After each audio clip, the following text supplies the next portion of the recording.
Hello, and welcome to OK, Let's Talk, hashtag Blood Matters.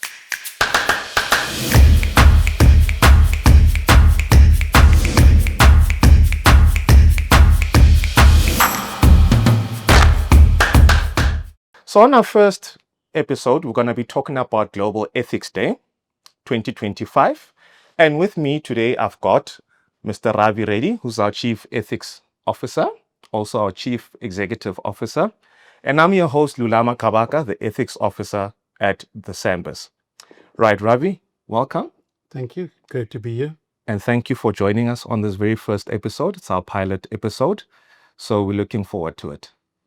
So, Ravi, before we get into the personal ethics side of it and organizational ethics, something that's been trending online, and it's something people want to find out about. In an alternative universe, what would be your hip hop name? I believe many believe you would be MC Mufasa, and your first hit would be Meow. And I think the second one is Simba's Gonna Give It to You. That's interesting. When we were doing our strategy socialization in one of the zones, the name of Mufasa was mentioned and came as quite a shock. Obviously, the reference to, the Lion King, etc. But I wouldn't think it would be Mufasa. It'll probably be a play on my name. Maybe Ravista. MC Ravista. Yeah. I like that one. So Ravi, just to get going with the conversation, what inspires your ethics? What is your core thing when it comes to ethics? And does it drive you and how does it motivate you? Yeah, I think from a very, very young age, it started with my parents, instilling the culture of doing the right thing. And I clearly remember my father saying, and we now all know it, it's doing the right thing when no one is watching. Yes. And I think from my extended family and then very early in school, it was always instilled with us that we need to do the right thing, respect for people, later on doing no harm. And I could even go further to say, in the environment that we operate, to walk the talk, particularly as an executive officer, don't say something and not be prepared to do it. Absolutely. Otherwise, you could be in a commission of inquiry. That's, yeah. So, but as chief executive, how do you make sure that the organization has got ethics being cascaded, especially for an organization like SANBS that is so decentralized? How do you make sure that each part of the business is receiving the same message and it's not coming across in different fashion? Yeah, it is quite a challenge, I must add. And over the last few years, we have been very intentional in how we cascade ethics in the organization. So it starts with the leadership. You have to have the right culture. You have to have the buy-in of the leadership and the board to ensure that not only cascade ethics down the organization, but we are regarded as an ethical organization. So let me start to say, in order to do that, you have to have an ethics framework. You have to have Sure. people supporting it, because no matter all the good intent you have, if you don't have the infrastructure to actually do it, it's not going to happen. So we have over the years developed the infrastructure. We've employed people, as you know, you are our ethics manager, and you are doing quite a bit. We've got frameworks for ethics. We've designed policies and procedures, and so that is a start. We've got the buy-in of the board and the executive leadership for driving ethics right throughout the organization, and then it's done in a number of different modes. I have family meetings where I talk about company itself, but also about whistleblowing and just doing the right thing. We have a number of ethics talks. Some of them are hosted by yourselves. We have other people doing it. We have ethics ambassadors that have been appointed right across the organization. And this is not based on rank of being a manager. This is just ordinary people in the organization who step up and want to be ethics ambassadors. They get the relevant training in the zones, and people in the zones can approach them when there are ethical issues. We also have a whistleblowing line, a tip-off line that's operated externally if people want to make disclosures to that line. We also internally have an ethics hotline.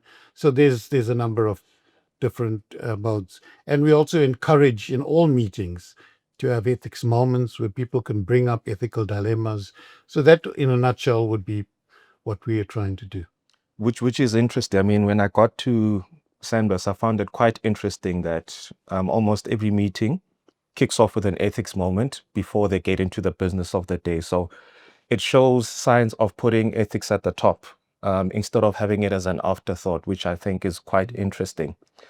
But with that being said, here is a burning point, because if you look at what society sees, they see SANBS as a revenue generating organization, yet blood donation is free. How do we take that ethical skepticism that they might have with regard to SANBS being a revenue generating organization and actually show society that its true intention is not actually that? And that is a question we get quite a bit, even from our blood donors, that, I give you my blood for free, and when I get into hospital, I get a bill for the blood. Sure. And for some products, the bill is quite, it seemed to be quite expensive. So we need to start from the beginning. SANBS is a not-for-profit company. We are mandated by the Ministry of Health to provide blood transfusion services. So it's a very big burden that's put on us. And in order to be sustainable, so we do not get grants or subsidies from anyone, not government or anyone. So we need to operate on what we call a cost recovery basis. Okay. So for all the services that we provide, we have to recover the costs, and I'll come to that just now. And so we've got to get the cost to remain sustainable, or else we wouldn't provide it. I always like to use the analogy to simplify it and then go into blood itself. It's the analogy of water in the country. So water falls from the skies and it's deemed free. But by the time you open your tap, a whole lot of processes has happened, and you are billed every month for the water. Absolutely. Okay, because the reservoirs, the dams have to be built, the reservoirs, the pumping, the filtration, until you can get that water in your house that's drinkable. And blood is the same. So blood, the human body cannot survive without blood. Sure. And science evolved in the early 1930s to make the practice of blood transfusion, where blood from one human being can be taken out, donated, and transfused to another human being to save or improve that patient's life. But it's not as simple as taking blood from one to giving to the other, because if you did that, you would cause more harm. Absolutely. Because we wouldn't know what the blood groups are and the safety concerns, etc. So the blood transfusion or transfusion medicine was born as a science. And what that entails is taking blood from an individual, going through an entire process through the value chain up until the time that the right blood is given to a patient in need. So one would ask, what does it entail? I mean, to the layperson, it might just seem you pitch up, you take a unit of blood, and it's in the hospital. It's not as simple as that. If you consider when a donor, as a donor, you go into a donor center, Yes. and it's in a shopping mall. Sure. The costs that are incurred before you even walk into donate. So we do a lot of marketing, pre-marketing. We've got an entire department that has to locate donors, phone you, ask you to come in and donate.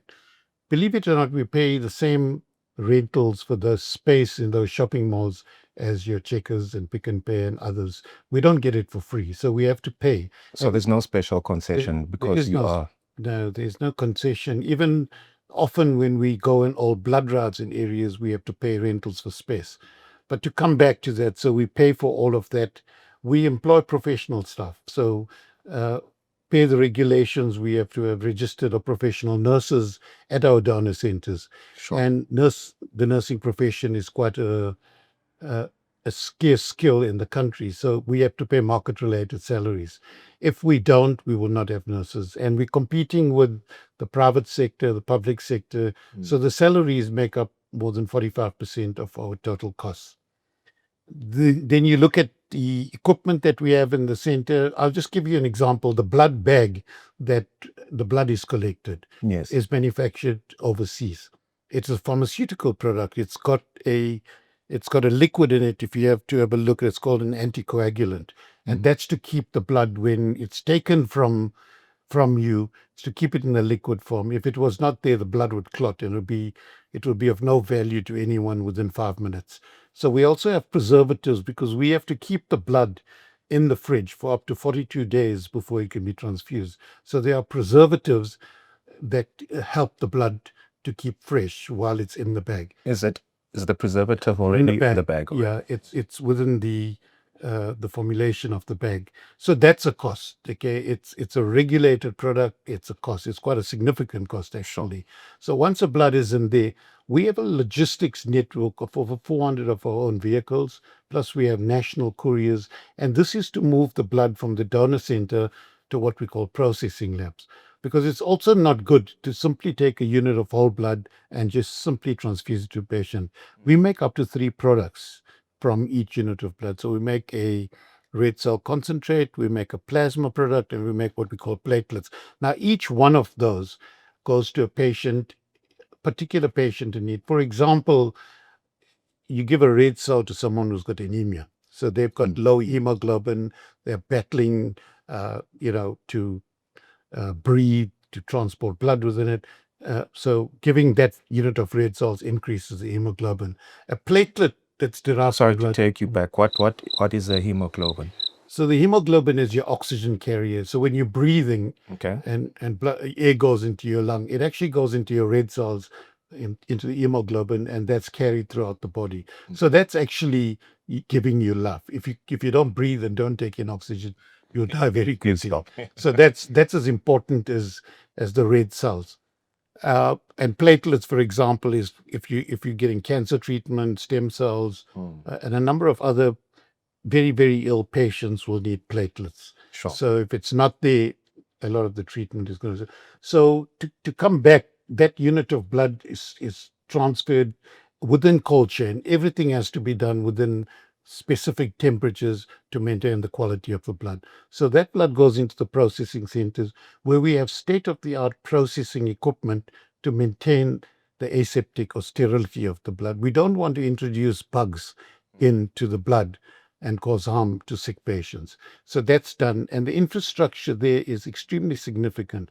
Over and above that, I don't know if everyone knows it, but for every single donation that's made, whether you've donated 1 time or 100 times, we do significant testing. So we do HIV, hepatitis B, hepatitis C testing. Sure. We do syphilis tests. We do blood grouping on every donation. And why do we do this? We do this because there's still a risk that we can transmit infections through blood. So if someone is in a very early phase that they don't even know they're infected, okay, and got virus in their blood, if we don't test it and remove it and transfuse that unit, we can actually infect a patient and the patient becomes HIV infected. So we have to have very, very stringent testing measures. And we do 2 types of tests. We do serology tests where we detect antibodies, but we also do in South Africa, we became actually the first country in the world in 2005 to implement state-of-the-art nucleic acid testing. This test tests directly for the virus. So if the virus is very early in the blood, it's such a sensitive test that it can pick up the infection within a few days, which means we're preventing infection. But unfortunately, it comes at a very significant cost. All of these test kits are imported, and in a number of instances, we pay in US dollars for these tests. And as I said, we do tests for everyone. We employ medical technologists. We employ a number of medical doctors to oversee these processes. And then ultimately, once the blood is tested, it's labeled, it's ready to go, we operate 84 blood banks. Now, these blood banks are situated mostly in public hospitals from urban areas like Gauteng to the most rural areas in northern KZN, Limpopo, to ensure that we have got our staff there, that when blood is required for a patient in that area, Sure. it is provided. Now, most of these laboratories run 24/7, 365 days a year with technologists and technicians, and we have to cover the cost of all that. The amount of equipment we use when we're testing the blood, it's enormous. So to just recap all of those costs that are incurred prior to collecting blood, during the collection process, in the extensive logistics of moving blood around, the testing, the processing, the cold chain has to be recovered. And we recover this by billing for the services that we provide. And I can imagine, because even keeping those blood banks running for 24/7, 365. There's a cost implication to that because there's never a period of shutting down. Well, thank you for those. And I think to our subscribers and our ladies and gents watching this episode, I think you heard a lot of names that might need you to go and have a look at a dictionary, because I myself need to do the same. With that being said, Ravi, there's also a consensus or a thinking around the thought of paying donors a small fee for coming to donate. Some of the more popular influencers are even suggesting $150 would be a fair amount. Why don't we pay donors for blood donation? That's a very good question. If you asked our marketing people, uh, what if we paid people for blood, they would tell you that that would be the best marketing tool. Okay, because you'd have queues of people coming in, particularly in a country with high unemployment, etc. But let me start from the beginning. As an ethical organization, as an organization that complies with the law, Sure. we would actually be falling foul of the law if we paid people for blood. So we have the National Health Act. I mentioned earlier we are licensed to operate by the Ministry of Health. And we have the National Health Act governing all of the health sectors in the country. Sure. So if you go to Chapter 8 of the National Health Act, it talks about the blood transfusion service, talks about blood products and tissues and care meats, etc. But if I refer you specifically to Section 60 of Chapter 8, it prohibits anyone. It actually calls it an offense for anyone to donate blood or blood products for financial reward. So it's an offense. Okay, so that's the starting point. So if we wanted to pay people for blood, we would have to go and lobby with the Ministry of Health to change the law. Now, why would that law be in the first place? So when the National Health Act was promulgated in 2003, okay, someone simply didn't go and write, we shouldn't be paying for blood. It was something that would have been looked at globally with the World Health Organization. So the global benchmark or gold standard is voluntary, non-remunerated blood donation, meaning that a donor must donate for altruistic reasons, donating for the benefit of someone they don't even know. Sure. A unit of blood, and that would be regarded as the safest blood. So there's no ulterior motive of a financial reward. So that's where the WHO framework came, and South Africa and many, many other countries in the world have adopted it and made it into law that there shouldn't be payment for blood or blood products and any other tissue. So that's the starting point. Sure. Okay, but to get further away is, we want to regard blood donation as the purest form of altruism, giving without expecting any reward, helping your fellow colleague that you don't even know. Sure. So that's the philosophy beyond it. But I just want to also add there is a law that prevents us from doing it. So, and I suppose you could also create bounty hunters, ones who are somehow they're always there, or you might get a situation where someone goes and hits 3 blood banks in one single day. Yeah. Because they want to collect a fee and not necessarily and not necessarily doing it for altruistic reasons. But the other thing is we also hear people saying that, but I keep myself healthy, so shouldn't I get rewarded for that? And from just the ethical point of view, what would be your response to people who think in that fashion? Yeah, and I'm glad, people are keeping healthy and going to gym and leading a safe lifestyle. This is just to add on to that. As part of that lifestyle, you are now donating a unit of blood. Okay. And I'll come to some of the benefits of donating a unit of blood with the National Blood Service. But you're donating a unit of blood to help someone else who might not be healthy. So can you imagine in your mental health that I have now, besides going to the gym, I've actually given a unit of blood. I've taken 45 minutes to give a unit of blood. Sure. I'm absolutely sure. And to the donors, the regular donors, the guys that have donated 150, where I go to donor awards and present medals to them, they're actually saying it's a gift that keeps on giving. Sure. I come back because I'm giving a gift to someone else. To get back to the whole issue about the donor wellness, we provide a lot of non-financial gains to donors. So when you come in, you do get a donor wellness check. So in addition to what you do when you're going out and cycling or running, Yes. you get your hemoglobin check, you get your blood pressure check, you get your pulse check. You also get a standard medical questionnaire. And our staff are quite professionally trained. If you answer the questions, they could actually suggest to you, but have you been to the doctor? Maybe we don't want to collect blood from you today because you might have answered something that you're not even aware of. So Yes. you're actually getting a mini health check from us. So it's interesting that you bring up the whole thing about donor gifts as well as giving out donor biscuits. And I know that donor biscuits have become quite a big thing. When I joined SANBS, people were telling me, please bring me Stanley Cups, please bring me Stanley Cups. And I think that the gifts are quite popular with our donors. So the other thing that people might ask themselves is, instead of giving them gifts, and I know I'm harboring this point again, why not give them a financial substitute for that? Or why can a donor not ask for the financial equivalent of that gift that we provide to them? Yeah, so I sat on many WHO committees in my tenure in blood transfusion, and one of the committees I sat on was on the blood safety committee, and we've had numerous discussions about altruism, and actually there's a book written. It's called the Nuffield Ladder. It talks about altruism. So the purest form of altruism is you give without any expectation, not even Sure. juice or biscuits. And then you have a ladder where the fifth rung of the ladder is pure non-altruism, where you get paid. You will not go. And then there's steps. So step one might be the juice and biscuits. Step two might be some gift. Yes. And step four would be going to near cash. Yes. So we saying, and when I say we saying, it's WHO and globally, is the altruism is towards the lower rung of the ladder, where you give something that is not cash or near cash.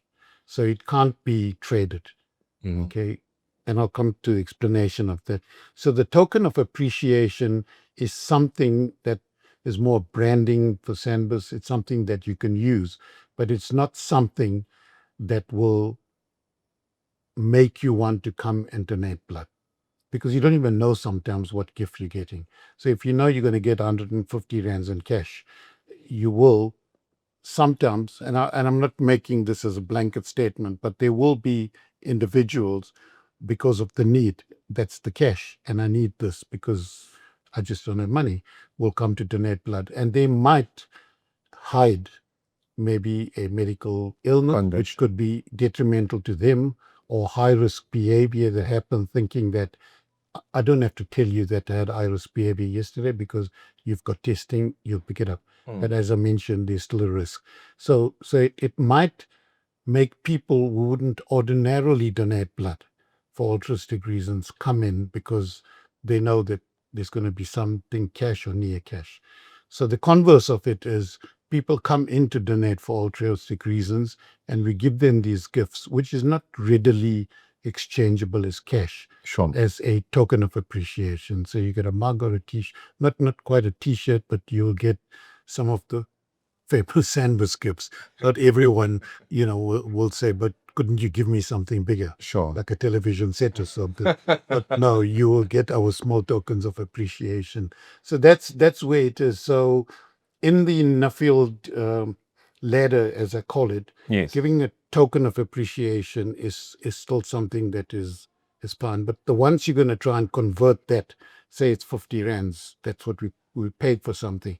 If we had to convert that even to a redeemable voucher, Sure. it will become problematic because it goes to the other side that this is now near cash. And I thought about the downside of also the cash side is you might create syndicates where someone is bringing in 15 people to donate and they're taking 50 rand off the top, and which of course might lead to more criminal behavior. So that's something we're also trying to I avoid. see your brain is working with all these scenarios. But to bring it back to blood donation and blood transfusion, because in any area, I'm not going to give a country, but I've done a lot of expert work Sure. in many, many countries. So even till this day, there are a number of countries that don't have 100% voluntary donor base. But they don't pay donors either to donate. They have what is called family replacement donors. So what it means is if you get sick and you go to hospital, Sure. private or public hospital in that country, you won't get blood until your family, if you need 3 units of blood, they will actually say to the blood bank, you need to bring 3 members of your family to donate. That the family's blood won't come to you, it's just replacement Okay. of the blood Of bank. the stock So if you give 3 units, they'll give you 3 units of blood from somewhere from else. their inventory, Okay. but your family has to replace it.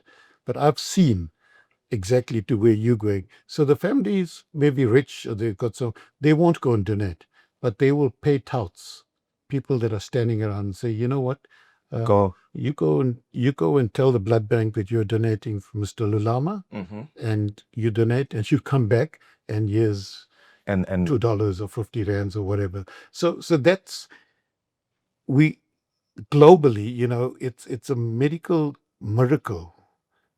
Blood. Without blood on the shelf, the healthcare system of any country will just stop. Because can you imagine trying to do a cesarean section, or trying to treat cancer patients, or any or trying to have surgery, heart surgery, without blood being available? Absolutely. No surgeon's going to do that.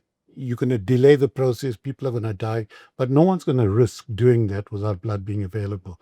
So we have to treat it not as a commodity, but as the most precious, life-giving resource. And I think that's where the culture or the mindset of every single South African, every single person, to say that I want to do this. I want to do it because it's the right thing, and I expect absolutely no reward for doing it, because my reward is I'm helping humanity, fellow mankind. The fact that the blood service has to be the custodian of making sure that the blood you gave goes to the right people is going to cost money. Absolutely. No matter how much of efficiency we try to build in, what I just explained about all the costs incurred has to be recovered. Otherwise, there simply won't be a blood service. So I think even the blood service has to be regarded as a cornerstone of healthcare, and that appreciation of the work that's done. One of our values is transparency. We are quite transparent in our annual report.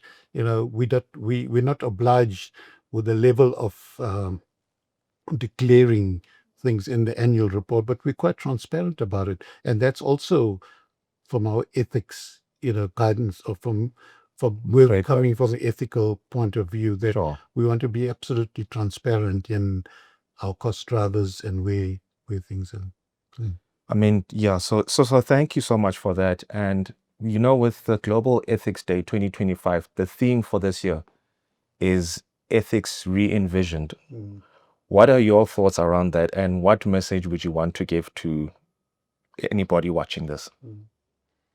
So when you told me it was ethics re-envisioned, then obviously you have to find a theme for a World uh, Ethics Day, and it was ethics re-envisioned. And I thought to myself, why would the people, the council, or whoever, there must be the ethics council, or It's the Carnegie Council in New York, actually. Okay. So something similar to across to, from to New who? York. Yeah. So something similar to That's it, who? yeah. Yes. So they must First have thing- sat and said, why must we have ethics re-envisioned? And when I looked at it, they are asking, or the world is asking, for an ethics reset.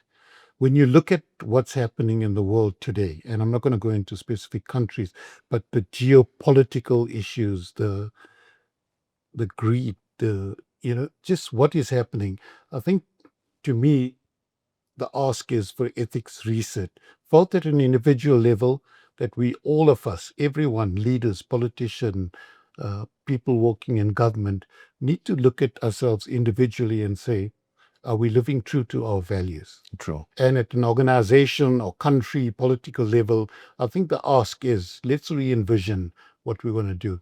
Let's look at, are we doing the best for humanity? Are we doing the best for the environment? Are we doing the best for the future people of the world? Are we leaving a legacy? So I think when I put it into or step into my shoes, I'm saying it's asking everyone, not just the global leaders, but everyone, let's reset and let's really look at what we've done, and let's try and do better. Thank you so much for joining us as our first guest and taking the hot seat and sharing your hip hop name. Yeah. So when you ask about my hip hop name, if you wanna ask me a song, it'll be Giving Blood, Lulama, Giving Blood. Thanks. Thank you so much, Ravi. And just to recap, ladies and gents, ethics, it starts with the self, and it's about doing the right thing even when nobody's watching. And if you look at the values that you need to look at, looking at our thread values, transparency, accountability, and honesty. And then it's also quite important, as Ravi said, donor ethics is really about being altruistic. So for the Global Ethics World Day edition, okay, let's talk ethics. Hashtag Blood Matters. Please like, subscribe, tell a friend, and share with everybody. From me, your host Lulama Kabaka, thank you very much for joining us, and we look forward to seeing you in the next few episodes.